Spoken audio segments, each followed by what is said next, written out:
Salutations à tous les fans haïtiens, bienvenue sur votre chaîne Jude Foot International, la chaîne qui analyse en profondeur toute l'actualité du football haïtien et international. Et avant de commencer cette vidéo, je vous demande de vous abonner, de liker, de partager avec vos amis et surtout dites-moi dans quel pays vous regardez cette vidéo afin que la communauté haïtienne du football puisse se rassembler partout dans le monde, que vous soyez aux États-Unis, au Canada, en France, en République dominicaine, au Chili, au Brésil ou directement en Haïti. Écrivez votre pays dans les commentaires et soutenez les Grenadières. Aujourd'hui, nous allons analyser la liste dévoilée par la sélectionneuse pour le rassemblement d'avril 2000. Une liste qui montre clairement la direction que prend le football féminin haïtien sous la nouvelle entraîneur. Ce qui frappe immédiatement dans cette liste, c'est le retour de joueuses importantes comme deux éléments qui peuvent apporter de l'expérience et de la stabilité à l'équipe, surtout dans des matchs où Haïti doit absolument gagner pour continuer son chemin vers la Coupe du Monde. Le retour de Roselord Borghella est particulièrement important parce qu'elle est l'une des meilleures attaquantes haïtiennes de ces dernières années, une joueuse capable de marquer dans les moments décisifs, de créer des espaces et de donner de la confiance à toute l'équipe offensive. En défense, la présence de Ketna Louis apporte aussi de la solidité, car c'est une joueuse disciplinée, agressive dans les duels et très utile dans l'organisation défensive, ce qui est essentiel dans les matchs internationaux où la moindre erreur peut coûter cher. Mais l'un des grands points positifs de cette liste est l'intégration de nouvelles têtes comme la gardienne du, ce qui montre que Pia Sundhage veut construire une équipe avec un mélange d'expérience et de jeunesse, une stratégie moderne qui permet de préparer l'avenir tout en restant compétitif dans le présent. L'arrivée d'Océane Toussaint est une excellente nouvelle pour la sélection haïtienne parce que le poste de gardienne est très stratégique dans le football moderne et avoir une joueuse qui évolue dans un grand club européen peut apporter une nouvelle mentalité et une meilleure organisation défensive. Dans le milieu de terrain, la présence de reste l'un des piliers de l'équipe car elle est aujourd'hui l'une des meilleures joueuses haïtiennes et même l'une des meilleures joueuses de la CONCACAF. Avec une vision du jeu exceptionnelle, une capacité de dribble impressionnante et une intelligence tactique qui peut faire la différence dans les matchs importants. À ses côtés, des joueuses comme et d'autres milieux viennent renforcer l'équilibre de l'équipe, ce qui donne à Pia Sundhage plusieurs options tactiques pour contrôler le jeu et créer des occasions. En attaque, la présence de Roselord Borghella montre que la sélection haïtienne veut être offensive contre Anguilla, un adversaire qui est théoriquement plus faible mais qu'il ne faut surtout pas sous-estimer, car dans le football moderne, chaque match est une bataille et chaque équipe peut créer la surprise. Ce match contre Anguilla est très important parce qu'il représente une étape clé dans les éliminatoires du Mondial 2027 et Haïti doit absolument gagner pour maintenir sa position et continuer à rêver d'une nouvelle qualification historique. La stratégie de Pia Sundhage semble claire, construire une équipe disciplinée, organisée et offensive, capable de dominer les petites équipes tout en étant solide contre les grandes nations de la CONCACAF comme les États-Unis, le Mexique ou le Canada. Selon les informations publiées par la sélection reste fidèle à son noyau principal tout en intégrant de nouvelles joueuses,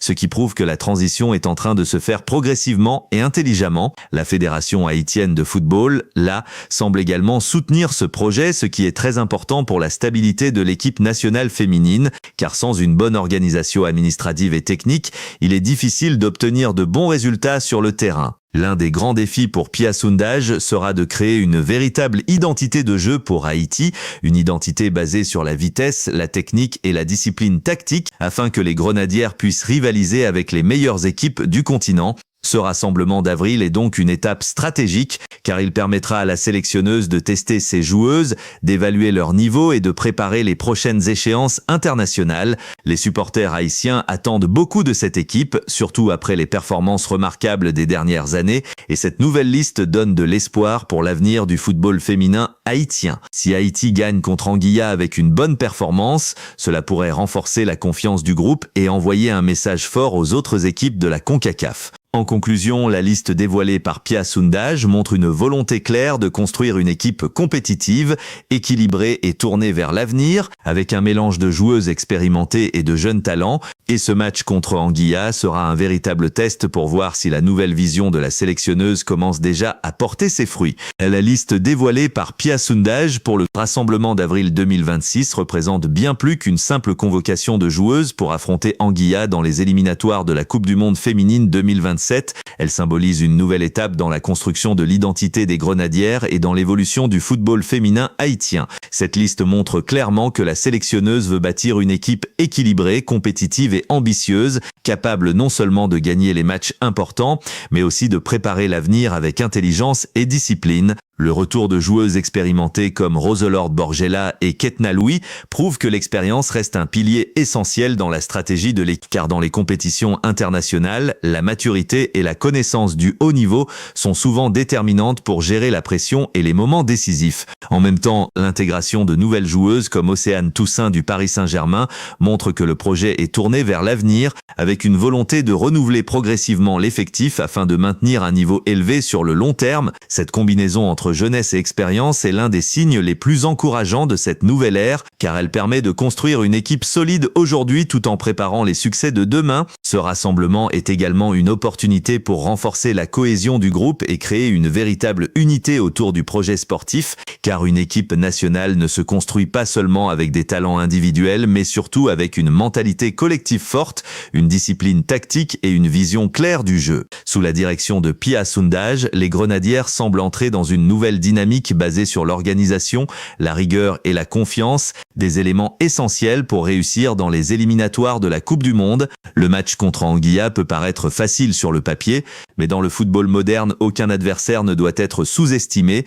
et c'est justement dans ce type de rencontre que l'on voit la maturité d'une équipe, sa capacité à respecter son adversaire et à imposer son jeu sans relâche. Haïti doit donc aborder ce match avec sérieux, concentration et détermination afin de prendre les 3 points et continuer son chemin vers la qualification. Un autre point important dans cette conclusion est le rôle des cadres de l'équipe, notamment Melchi Doumorna et Nerilia Mondésir, qui représentent aujourd'hui le cœur du projet sportif des Grenadières. Ces joueuses ne sont pas seulement des talents individuels, elles sont aussi des leaders sur le terrain, capables de guider leurs coéquipières, de motiver le groupe et de faire la différence dans les moments clés. Leur présence dans cette liste rassure les supporters haïtiens car elle garantit une certaine stabilité et une continuité dans les performances de l'équipe. Autour d'elle, d'autres joueuses comme Shirley Jeudi, Danielle Van Uxem et plusieurs jeunes talents viennent renforcer l'effectif et offrir à la sélectionneuse plusieurs options tactiques, ce qui est très important pour adapter le jeu en fonction des adversaires et des situations de match. La vision de Pia Sundhage semble donc claire, construire une équipe capable de dominer les petites nations tout en étant compétitive contre les grandes équipes de la CONCACAF, et cette stratégie passe par une meilleure organisation, une préparation physique plus rigoureuse et une approche tactique plus moderne. La présence de joueuses évoluant en Europe et en Amérique du Nord montre aussi que le football féminin haïtien continue de progresser et de s'ouvrir au haut niveau international, ce qui est une excellente nouvelle pour l'avenir. Plus les joueuses évoluent dans des clubs professionnels, plus elles acquièrent de l'expérience, de la discipline et de la confiance, et cela se reflète directement dans les performances de l'équipe nationale. Au-delà du match contre Anguilla, cette liste est aussi un message fort envoyé à toute la région de la CONCACAF. Haïti veut continuer à grandir et à s'imposer comme une nation importante du football féminin. Après les performances historiques des dernières années, les attentes sont très élevées et les supporters espèrent voir les Grenadières se qualifier à nouveau pour une Coupe du Monde et continuer à écrire l'histoire. Pour atteindre cet objectif, il faudra de la régularité, de la discipline et surtout une grande solidarité entre les joueuses, le staff technique et la Fédération haïtienne de football, car le succès d'une équipe nationale dépend toujours d'un travail collectif et d'une vision commune. En définitive, cette liste pour le rassemblement d'avril 2026 est un signal positif pour l'avenir du football féminin haïtien, car elle montre une équipe en reconstruction mais aussi en progression, avec une sélectionneuse expérimentée, des joueuses talentueuses et un objectif clair, se qualifier pour la Coupe du Monde 2000. Les supporters ont donc toutes les raisons d'être optimistes, car les Grenadières possèdent le talent, la détermination et l'encadrement nécessaires pour réussir. Maintenant, tout dépendra des performances sur le terrain, de la discipline du groupe et de la capacité de l'équipe à transformer ce potentiel en résultats concrets. Alors, fans haïtiens, l'avenir des Grenadières est entre leurs mains et votre soutien est plus important que jamais. Continuez à encourager l'équipe, à suivre les matchs et à soutenir les joueuses, car chaque victoire d'Haïti est une fierté pour toute la nation. Dites-moi dans les commentaires ce que vous pensez de cette liste. Pensez-vous que les Grenadières vont dominer Anguilla? Quelle joueuse peut être la révélation de ce rassemblement? Et surtout, n'oubliez pas de vous abonner à Jutki Foot International, de liker la vidéo, de la partager et d'écrire dans quel pays vous regardez cette vidéo, afin que la communauté haïtienne du football continue de grandir partout dans le monde.